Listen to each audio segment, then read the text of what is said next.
And good afternoon, everyone. I'm Kira Phillips. We're coming on the air because a federal judge has just dismissed the cases against former FBI Director James Comey and New York State Attorney General Letitia James. The judge ruling that President Trump's hand-picked U.S. Attorney Lindsay Halligan was illegally appointed by the Justice Department. It was just last week that Halligan admitted the entire grand jury had not seen the indictment against Comey, only a four-person and one other grand jury member. Comey's legal team arguing the prosecution was vindictive, accusing the president of targeting his political opponents. Halligan with no experience prosecuting criminal cases, by the way. Let's get straight to our Aaron Katursky, who's got the latest on the news breaking this hour. Aaron.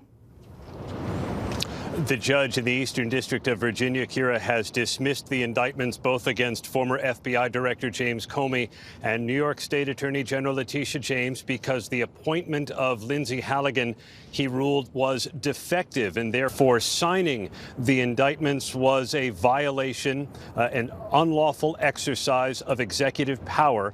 Therefore, the judge said those two indictments are hereby set aside.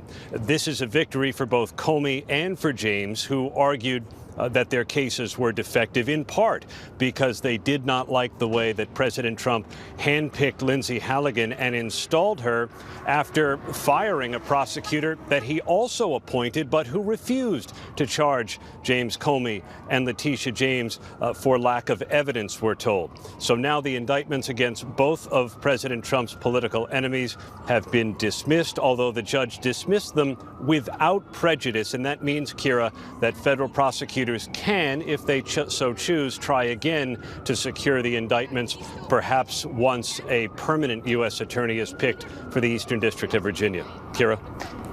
Aaron, thank you. Let's get now to our Chief Justice Correspondent, Pierre Thomas. Pierre, just to follow up on what Aaron just said, the fact that both cases now dismissed without prejudice, do you think we could... Kira, I think that Go ahead.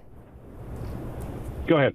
Now, DOJ obviously now is in a very difficult position in that they can bring the case again regarding both Comey and James, but the issue becomes there have been so many issues with the case. There's the allegations of vindictive prosecution in that, the sequence of events with President Trump tweeting, posting on social media about the case.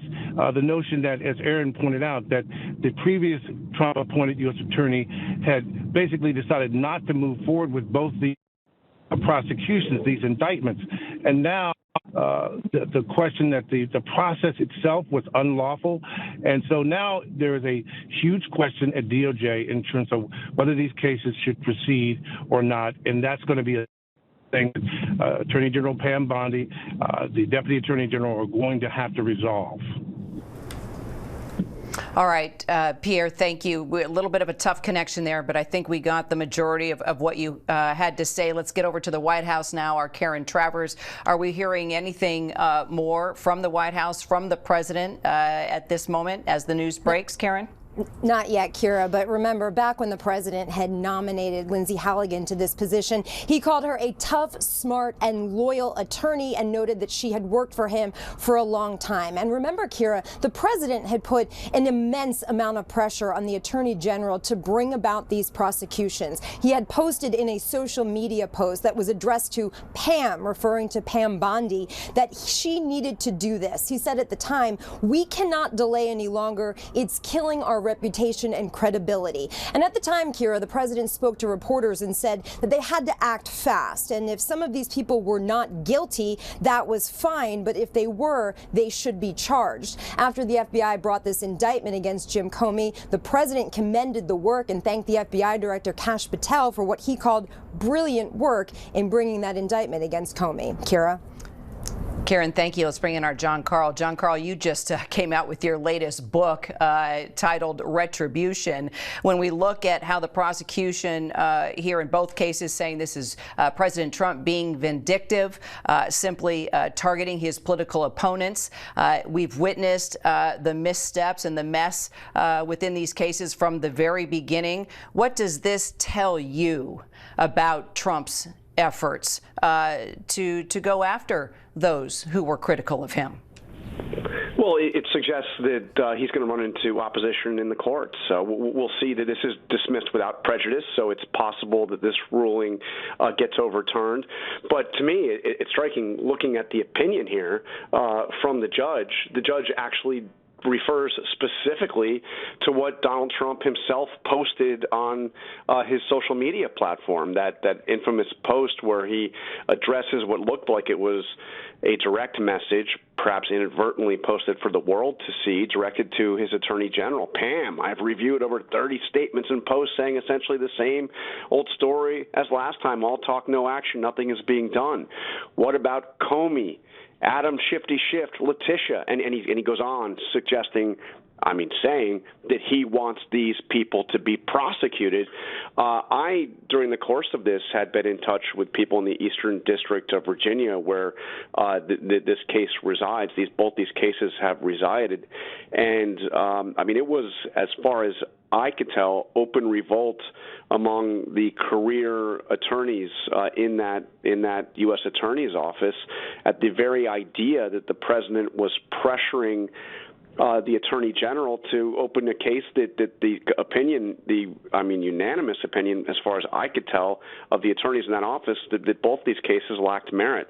So, it's an extraordinary slapdown, citing the president's words, essentially agreeing not just with the crux of this, that the attorney that he put in, his former personal attorney Lindsey Halligan, was improperly put in charge of that U.S. Attorney's office, but also agreeing that this is vindictive prosecution.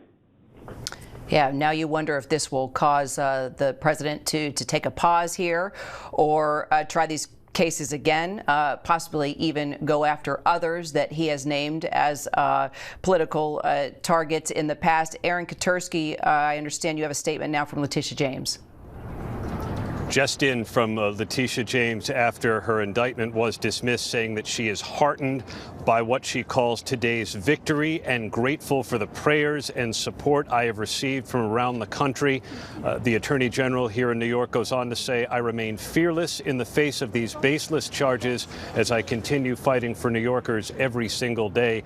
Letitia James, Kira, was always confident that the charges over a property in Virginia that she owns, and whether it was a proper residence or not, were always going to be dismissed on the merits. Here, the judge said that the actions taken by the prosecutor appointed by President Trump were unlawful because her appointment was invalid. And even though he dismissed the case without prejudice, meaning in theory it could be refiled, there may be, at least in the case of former FBI Director James Comey, statute of limitations that will butt up against the possibility of refiling the charges. So the path forward is a bit uncertain, but for now, as reflected in the statement from Letitia James, she said she is heartened by what she's calling today's victory. Kira? President Trump has suggested going after others. Do you think what we're seeing happening today will stop him from doing that?